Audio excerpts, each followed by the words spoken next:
Now, 33 out of the 46 least developed countries are in Africa. Despite the abundance of natural resources, now the continent is grappling with underdevelopment, debt, poverty, insecurity, unemployment, among others. Now, speaking on elimination of racism and discrimination against people of African descent at the United Nations, President Nana Addo Dankwa Akufo-Addo accused credit rating agencies of bias. He said Africa must work to take care of herself if the world is not willing to solidarize with the continent. Credit rating agencies who do the bidding of their masters have done and continue to do a great disservice to African economies in this regard. As African countries, we've decided to move forward with the development of a Pan-African credit rating agency to ensure greater transparency and fairness, as well as the development of sovereign risk pools in order to spread financial risks evenly. Just as we have also established a Pan-African payment system to remove the currency-related cost of trading amongst ourselves under the AFCFTA. My remarks should not be misunderstood to mean that Africa is bracing herself against the rest of the world. Rather, throughout history, Africa has taken care of the world, and we believe that it is time that we take care of ourselves if the world is not prepared or willing to solidarize with us. Africa would therefore forge ahead to ensure that its foreign investments receipts conform to the high ethical standards expected elsewhere, and that Africa is not ripped off finances that she does not have and financing she cannot afford to lose through illicit financial flows. According to the president, the current trend of the structure of global trading arrangement does not favor Africa. As we can see, Africa's economic strength and potential are not reflected by the shared benefits of its participation in the global economy. The state of African economies shows a deficiency in global financial and trading arrangements that have been structurally defined to work against Africa and her people. 33 of the 46 least developed countries are on the continent of Africa. We must thus work to ensure a fairer international financial architecture that treats Africa without a racialized bias in accessing credit required for our development, but also in the manner in which our products are granted access to global markets. In this regard, I support the assessment of Secretary General Antonio Guterres, who has said that the international financial system is morally bankrupt as it favors rich countries against the less rich. We must put our political weight and intellectual support behind the Secretary General call for the reform of these institutions that no longer deliver on the promise they held for the expectations of the many, as more countries slide into economic difficulties with further instability ahead. A rearrangement of the structure of the financial architecture should go beyond the international financial institutions. The regulations of the major financial markets would need to be improved to ensure that the interests of big market actors are not served at the expense of weaker players, including during global systemic crises. So how does this play out for the African continent in the international geopolitics arena? Joining us is Dr. Ishmael Hlover, who is an international relations expert, joining us live on Zoom. Now, Doc, I'm grateful that you could join us. So how will this play out for the African continent in terms of international geopolitics? Good evening, and good evening to your viewers. For the African continent, this is not a new call. This has been a call for some time now, that there's the need to reform, particularly the global credit rating agencies, so that Africa will be able to have access to credit in a more reliable and more inclusive way. If you look at the global credit rating agencies, 3 of them dominate the global credit rating agency market: Moody's, Fitch, and Standard & Poor's. And these three credit agencies have continued to put out ratings for African countries that affect their ability to gain access to international capital markets and also service their debts. Now, if you look at some of the ratings that they have done, most of them are unsolicited in the sense that the country they are rating is not calling for them to rate it. So, and once these ratings come out, they influence how investors assess a particular economy and their interest in investing in that economy. And if you look at Africa, from the time that most African countries started getting their sovereign credit rating, it seems as if most of them are now ranked worse off than when they were initially starting to be rated. So if you look at the history of most of African countries, their first ratings are quite high.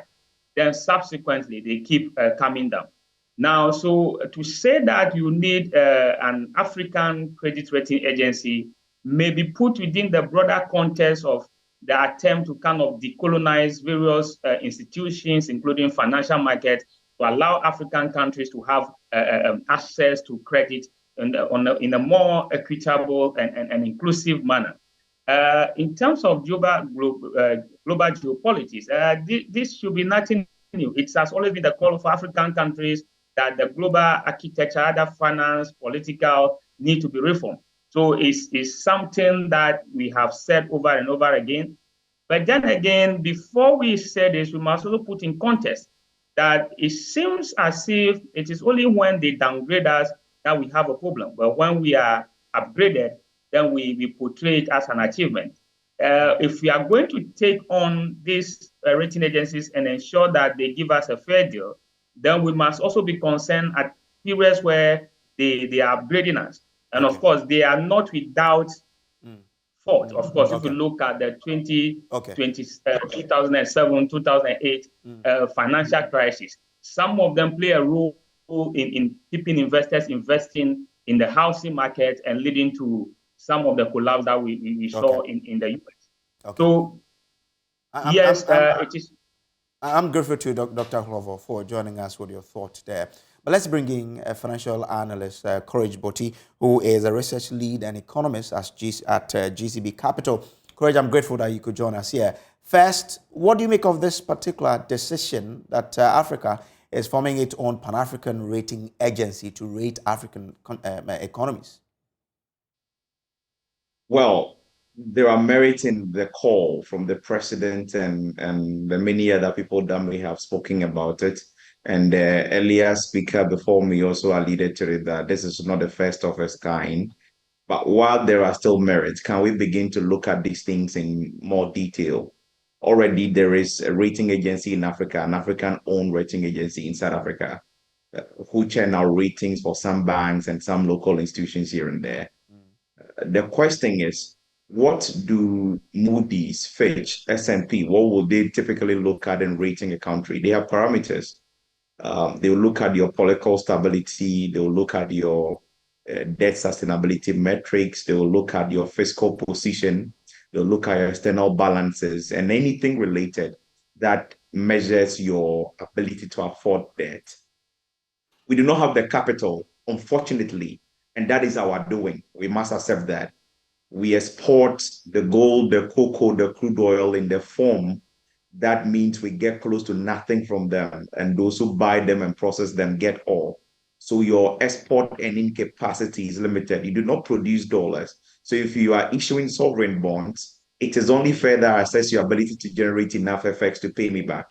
And commercial creditors will look out for their interest. They are not charitable organizations. Even for bilateral creditors who are not necessarily profit-oriented, they don't like it for their monies to go waste. And so if the argument is that the parameters these rating agencies are using to measure us, we do not agree with them, that is a different conversation. But let's look at Ghana closely. What has been our history, even from you as a Ghanaian's perspective, in terms of economic management, fiscal stability, debt sustainability over the last decade?